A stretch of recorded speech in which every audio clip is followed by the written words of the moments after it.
Voilà pourquoi il sait que nous lui sommes utiles. Donc ce soir, sache que Dieu t'a appelé parce que tu as quelque chose en toi. Dieu sait que tu vaux quelque chose. Il sait que tu as des dons, tu as des talents, mais tu les caches. Tu les caches. Beaucoup se cachent ici. Comme moi, je me cachais avant. Oui, je me cachais avant.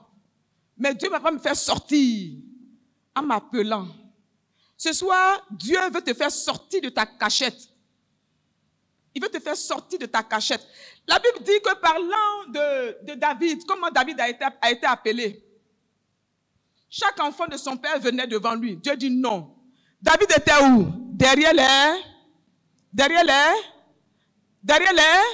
Oui, nous sommes toujours derrière quelque chose. Moïse s'est caché derrière son infirmité. Il s'est caché derrière son... Non, je ne sais pas parler.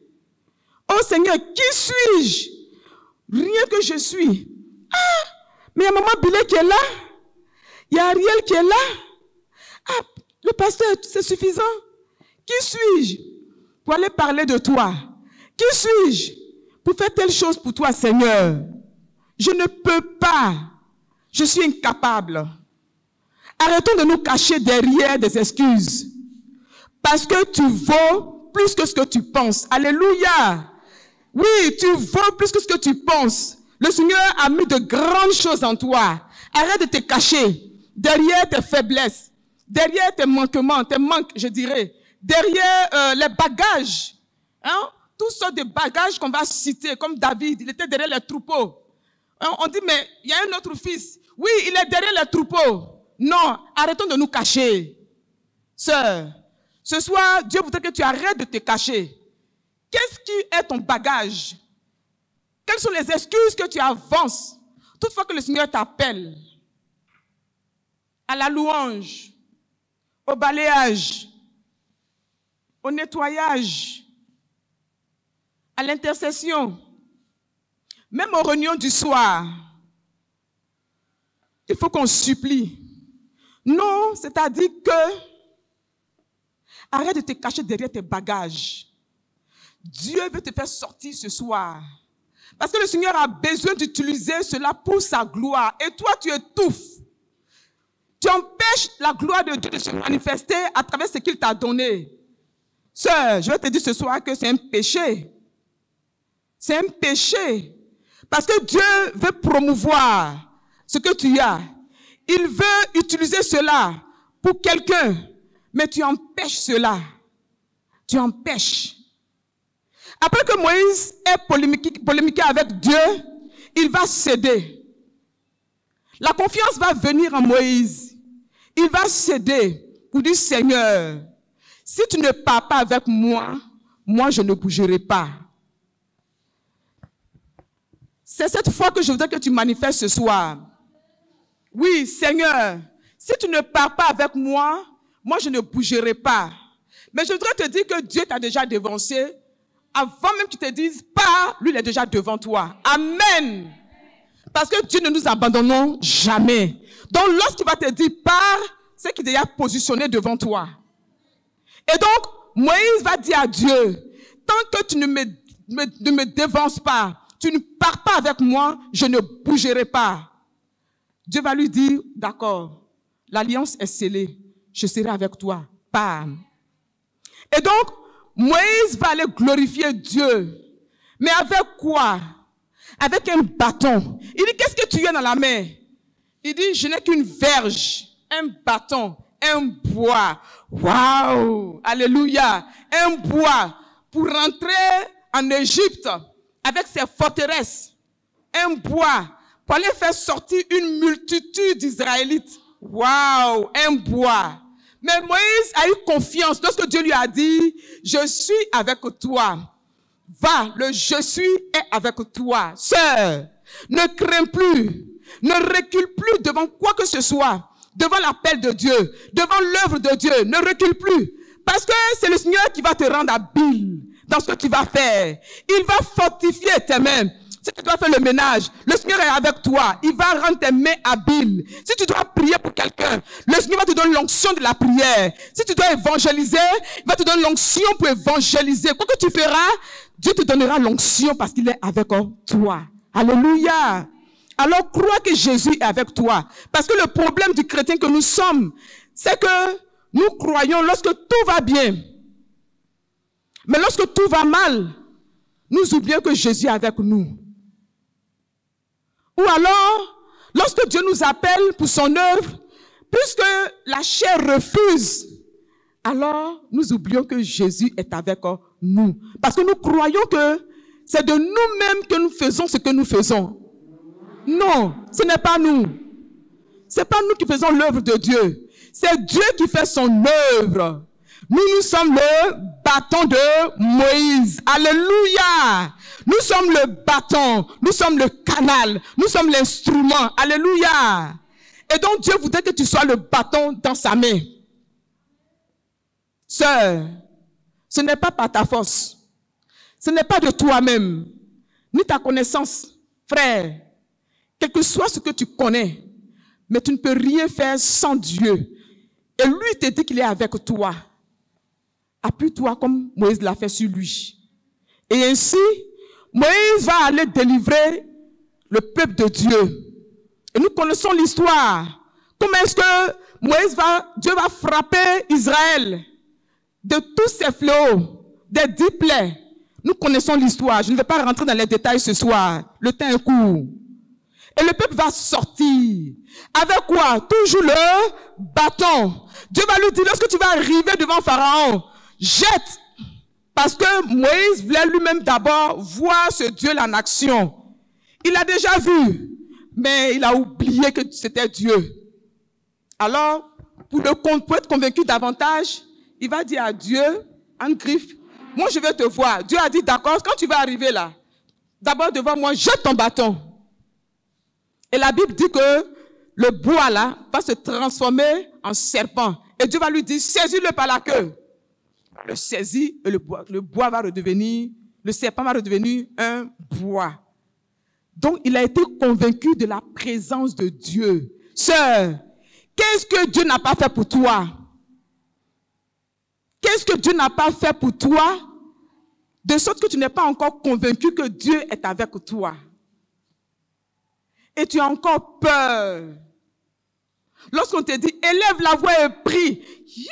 Je ne peux pas prier. Moi, je ne sais pas parler français. Ils vont se moquer de moi.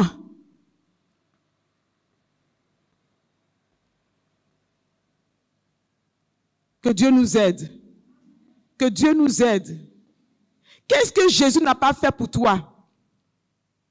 Qu'est-ce que tu n'as pas encore vu avec Dieu? Vois-tu le vent qui souffle? Le vois-tu? Mais pourtant, tu le sens te rafraîchir le corps. C'est tout suffisant pour que tu saches que Jésus est véritablement existant. Pour que tu le saches, qu'il existe vraiment. Et lorsqu'il dit qu'il est avec toi, il est véritablement avec toi. Donc, qu'est-ce qui t'empêche de bouger de ton confort? Waouh! Oui! Qu'est-ce qui t'empêche de bouger de ton confort pour servir Dieu? Sœur, qu'est-ce qui t'empêche de descendre de ton rang pour servir ton Dieu? Qu'est-ce qui t'empêche? Sœur, si réellement tu sais que Jésus est avec toi et qu'il a fait de grandes choses pour toi. Moïse, il a été beaucoup audacieux avec Dieu. Mais sache que tu n'es pas Moïse. Parce que la Bible t'a tout montré.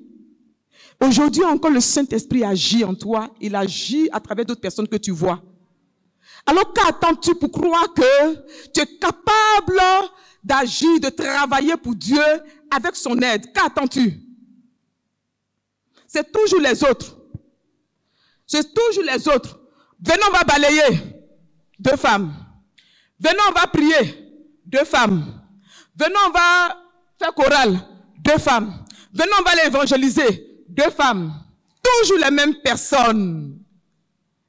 Sœur, où es-tu? Si Jésus réellement a fait de grandes choses pour toi et que tu sais qu'il est avec toi, pourquoi te caches-tu?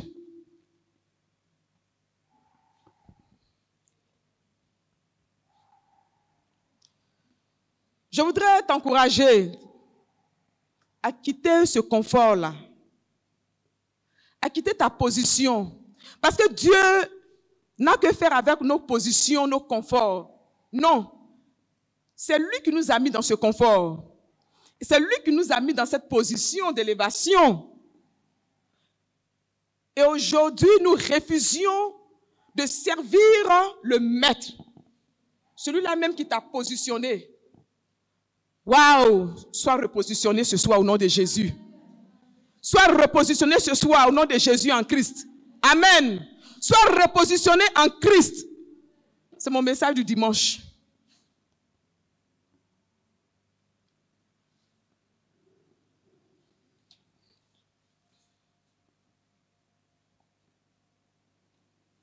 Dieu va dire à Moïse, va. Et Moïse va partir avec le bâton. Pendant que le Saint-Esprit te parle, je voudrais que tu identifies ce bâton que Dieu t'a donné dans ta vie. Et que tu ne restes plus oisif pour les frères dans la maison de Dieu. Ne te fais plus supplier pour faire quelque chose pour ton Dieu. Je t'en supplie. Ne te fais plus supplier. Parce que tu as de la valeur. Tu as de grandes choses. Nous allons voir quelques femmes, quelques personnes de la Bible qui ont servi Dieu avec le peu qu'ils avaient. Et comment Dieu s'est glorifié avec ce peu. Nous connaissons l'histoire de la veuve de Sarepta. Elle n'avait rien. Un peu de farine, un peu d'huile, mais elle va recevoir l'homme de Dieu. L'homme de Dieu, le sachant, va lui dire quand même, fais-moi manger. Elle dit, mais si je fais, mon fils et moi, on va mourir. L'homme de Dieu lui dit, fais. Qu'est-ce qu'elle va faire? Elle va obéir. Dieu voudrait que tu lui obéisses lorsqu'il t'appelle. L'obéissance nous manque dans le service chrétien. Nous pouvons obéir pour d'autres choses. Mais concernant le service chrétien, là, l'obéissance devient très difficile. Parce que nous sommes là à déterminer les tâches qu'on doit faire. Non, moi, je peux faire ça. Non, moi, je ne peux pas faire ça. Ça, c'est pour Dr Ariel. Moi, je dois faire ça. C'est ça qui est bon pour moi. Le Seigneur voudrait que tu arrêtes de déterminer ce qui te convient. Parce que c'est lui, Dieu, qui te connaît. C'est lui qui t'a créé. Il sait que tu peux le faire.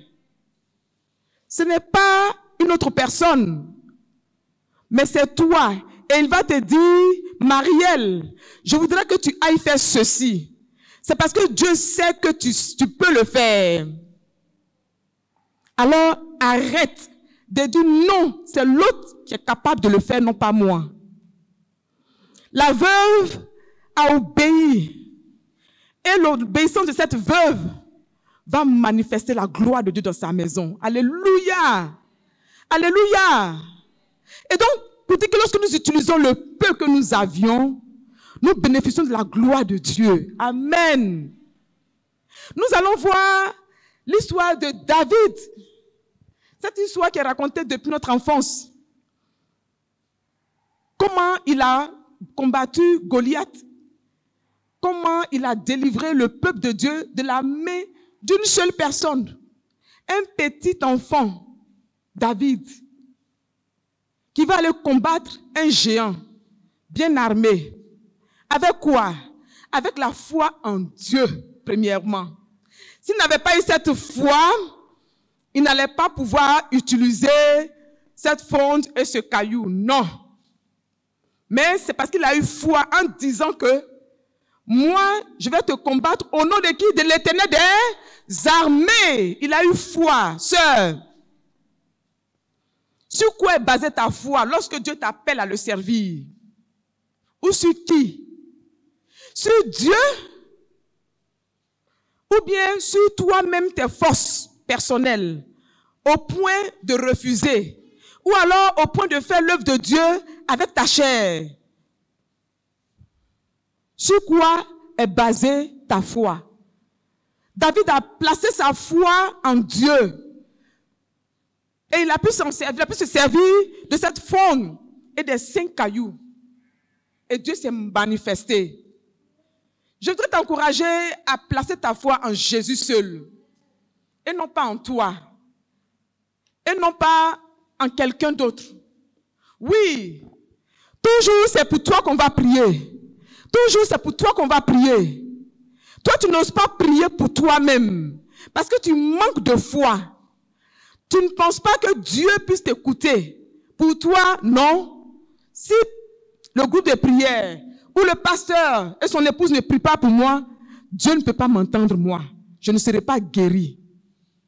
Le Seigneur voudrait que tu aies foi en lui en toutes choses. Et ainsi, tu verras sa gloire se manifester dans ta vie.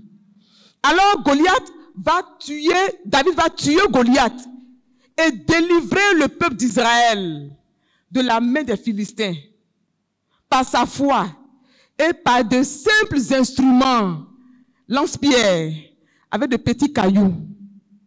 Sœur, aie foi en Dieu lorsqu'il t'appelle à accomplir son service, à faire son œuvre. Aie foi, parce que Dieu est toujours avec nous. Et sa parole s'accomplit toujours, parce qu'il tient ses promesses. S'il a dit qu'il est avec nous jusqu'à la fin du monde, c'est qu'il est avec toi. C'est réel, c'est vrai. Alors aie confiance. Et je voudrais t'encourager vraiment à travailler pour Dieu. Parce que pour que la gloire de Dieu, avant que la gloire de Dieu ne se manifeste, il faut que toi, tu crois. Moïse a cru. Après le miracle, il a cru que Dieu était avec lui. Quel est le miracle que Dieu a fait? Mais jusque-là, tu ne crois pas encore qu'il est avec toi.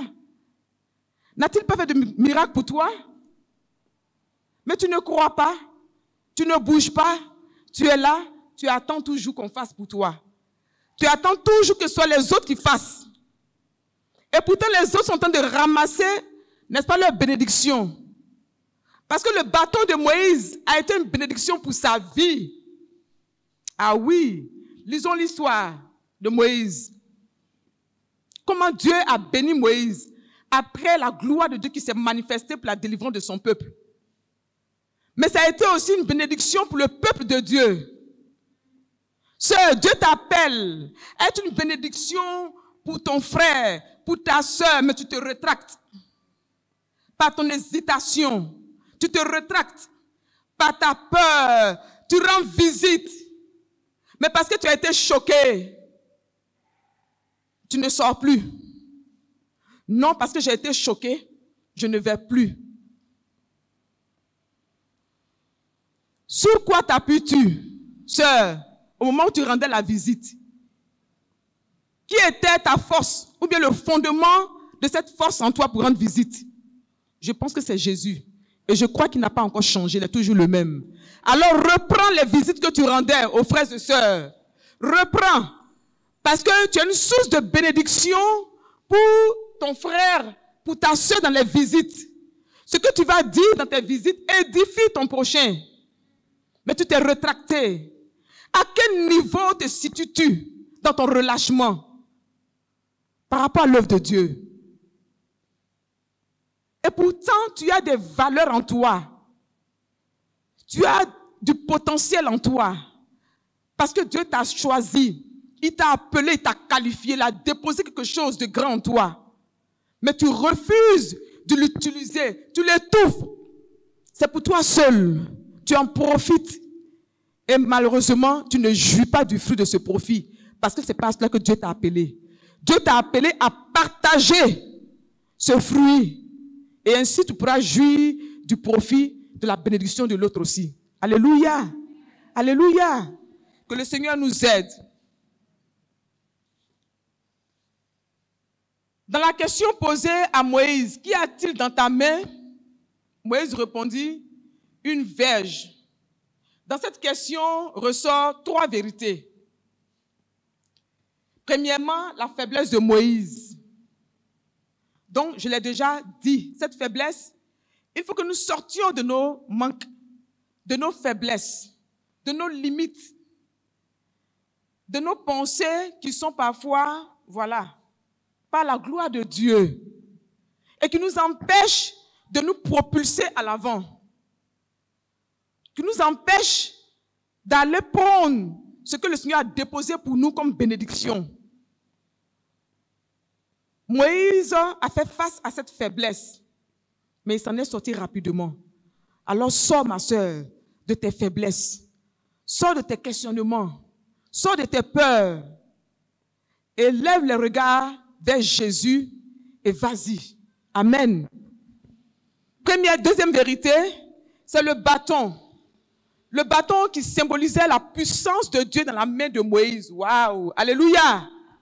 Sœur, tu as une puissance en toi, je l'ai déjà dit. Jésus en toi est une puissance en toi. Alléluia! Alléluia! Jésus en toi est une puissance. Et donc, il ne doit pas avoir de limitation à la puissance de Dieu en toi. Alléluia! Parce que la puissance de Dieu n'est pas limitée. Donc, toi, tu ne dois pas la limiter. Limiter la puissance de Dieu en toi, c'est limiter Christ en toi. Le bâton de commandement, le bâton d'autorité, le bâton de la délivrance. Sœur, quel type de bâton tu as et que tu n'arrives pas à identifier? Je prie que le Seigneur t'ouvre les yeux ce soir et que tu identifies ton bâton de commandement pour aller, pour agir dans le nom de Jésus. Troisième vérité, à la question de savoir qu'as-tu dans ta main, cela éveille notre esprit afin que nous prenions conscience du besoin que nous avions quelque chose en nous. Moïse avait le bâton, mais il ne savait pas que c'était un bâton que Dieu pouvait utiliser pour glorifier son nom. Mais lorsque Dieu lui a dit, qu'as-tu? Il dit, une verge. Dieu dit, jette.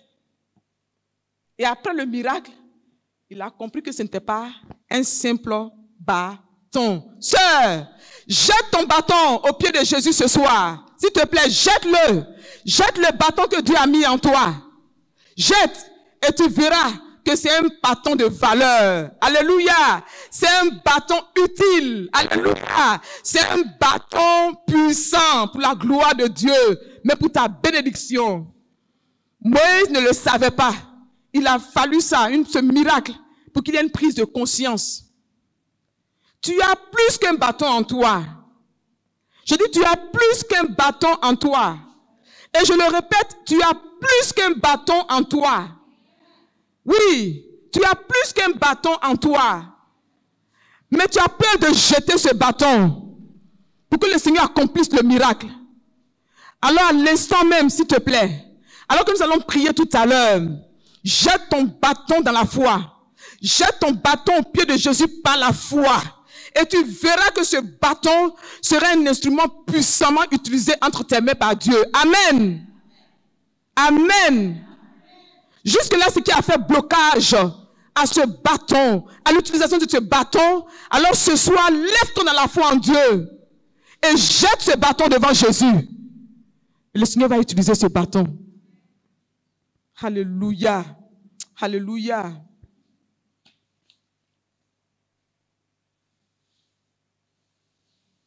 Oui, comme Moïse, beaucoup de personnes minimisent ce qu'elles sont dans le Seigneur. Tu te minimises, tu te rabaisses, tu te sous-estimes. Alors que je l'ai dit tantôt, tu as de la valeur. Tu es une femme de valeur. Tu es un frère de valeur. Parce que tu as été sauvé, racheté par le sang de Jésus-Christ de Nazareth. Donc tu es une personne de valeur. Tu n'es pas une personne rabaissée. Quiconque voudrait te rabaisser, tu dis non, au nom de Jésus, je jette ce bâton de rabaissement et qu'il soit transformé en un bâton d'élévation. Alléluia! Alléluia! Si tes pensées veulent te rabaisser, tu dis au nom de Jésus, je ne suis pas une femme rabaissée, mais je suis une femme de valeur. Alléluia.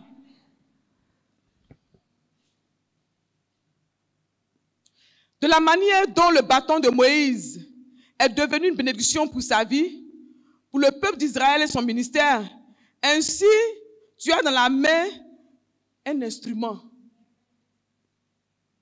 un potentiel qui est une bénédiction d'abord pour toi, ensuite pour moi, ensuite pour ceux qui ne connaissent pas Jésus. Alléluia. En conclusion, je voudrais dire que nos vies sont des vases. Le chapitre 4 nous a parlé de vases d'argent. La fin du chapitre 3.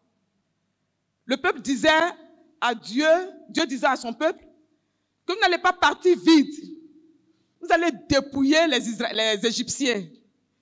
Vous allez leur prendre tout ce qu'ils ont de valeur. Des vases d'argent, des vases d'or, des choses précieuses, des vêtements. Pour vêtir vos enfants. Sœurs, le peuple d'Israël est sorti les mains pleines. Les mains pleines, nous dit la Bible. Ils ont pris beaucoup de choses, de bonnes choses en Égypte. Ce soir, qu'est-ce que tu as dans ta vie? Est-ce que ta vie est vide ou elle est pleine de bonnes choses de Jésus? Question. Dieu te demande. Est-ce que ta vie, elle est vide ou bien elle est remplie des trésors de Christ?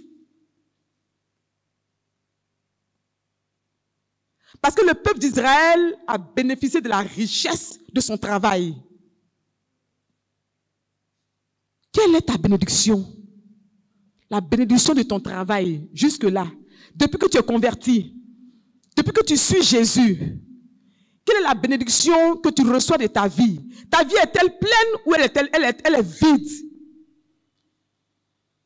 Si elle est pleine, alors montre cette vie pleine pour la gloire de Dieu. Mets cela au profit de ton prochain. Mets cela au profit du peuple de Dieu. En cela, on verra qu'effectivement ta vie est pleine. Parce qu'une vie pleine, c'est une vie qui est en action. Une vie pleine, c'est une vie qui partage ce qu'elle a.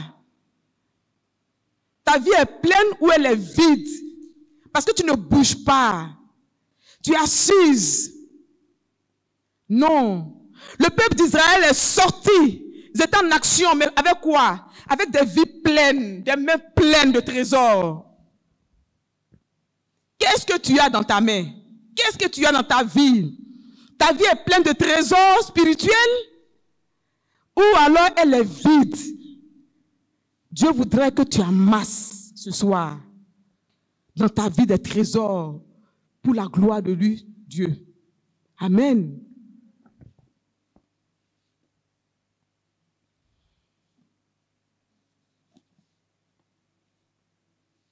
Donc, je disais que nos vies sont des vases d'honneur que les Israélites ont ramassés pour sortir.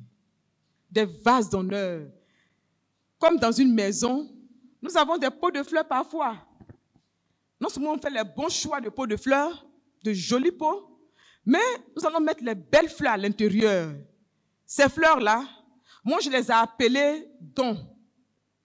Je les ai appelées talents. Je les ai appelés ressources, capacités spirituelles. Je les ai appelés tout ce qui est bon qu'on a mis dans ce pot. Et donc ce pot-là, je suis dans la maison de Dieu. Je suis en train de suivre le regard du docteur et je vois effectivement un pot, Ariel. Très joli, avec de très belles fleurs. Placé où? Est-ce que ça a été placé en bas? Est-ce que ça a été placé à l'entrée? Ça a été placé dans un bureau fermé? Ça a été placé dans la maison de Dieu, à vue d'œil de tous. Parce que c'est joli. Sœur, tu as de la valeur en toi. Ces belles fleurs qui sont appelées talents, qui sont appelées dons. Je ne parle pas des dons spirituels seulement. Qui sont appelées ressources, qui sont appelées dépôts. D'autres même, c'est sur le plan intellectuel. Mais tu es là, caché en toi. Tu ne bouges pas. Ta connaissance intellectuelle est pour toi seule. C'est fermé en toi. C'est fermé en toi. Dieu parle à une personne. Le Seigneur parle à une personne. Cette connaissance intellectuelle est fermée. Elle est fermée en toi. Toi-même, tu ne profites pas. Et tu ne fais pas profiter de cela les autres. Alors que c'est un dépôt que Dieu a mis en toi. En tant que pot. Pour sa gloire dans sa présence. Que Dieu nous aide. Que le Seigneur fasse de nous des vases d'honneur, remplis de ces belles fleurs, n'est-ce pas, qui embellissent nos maisons, qui embellissent, n'est-ce pas, la maison de Dieu, qui embellissent la vie des autres. Sois un vase, mais un vase utile dans la maison de Dieu. Pas un vase dormant, non, mais un vase utile dans la maison de Dieu. Alors, sœur, Dieu te dit qu'au-delà de tout ça, qu'as-tu dans ta main? Je vous ai dit que j'ai prêché ce message sur plusieurs jours, quelque part. C'est un condensé que je survole. Qu'as-tu dans ta main? Que tu n'arrives pas à donner à Dieu afin qu'il puisse s'en servir. Que tu sous-estimes. Non, moi je n'ai pas une belle voix. Je ne sais pas chanter. Qu'as-tu dans la main? Ah, moi, je me suis malade. Je ne peux pas bouger de là où je suis parce que je ne me sens pas bien. Toujours c'est toi qui es malade. Toujours c'est toi qui es malade. Toujours c'est toi qui es malade. Tu adores la maladie. Tu fais appel à la maladie dans ta vie. En lieu et place de ces belles fleurs que Dieu a mis positionnées dans ta vie, qui est le pot de fleurs, tu as mis la maladie. Parce que je suis malade, je ne peux pas bouger. Non, toujours, non, je ne me sens pas bien. Je ne peux pas bouger. Je ne me sens pas bien. Je ne peux pas bouger. Tu as ôté, tu as enlevé ces fleurs qui sont les dons, talents que Dieu t'a donnés pour mettre la maladie dans ta vie qui représente le pot de fleurs. Le Seigneur voudrait que tu changes de langage. Jette ton bâton au pied de Jésus. Le Seigneur va te glorifier à travers ce bâton.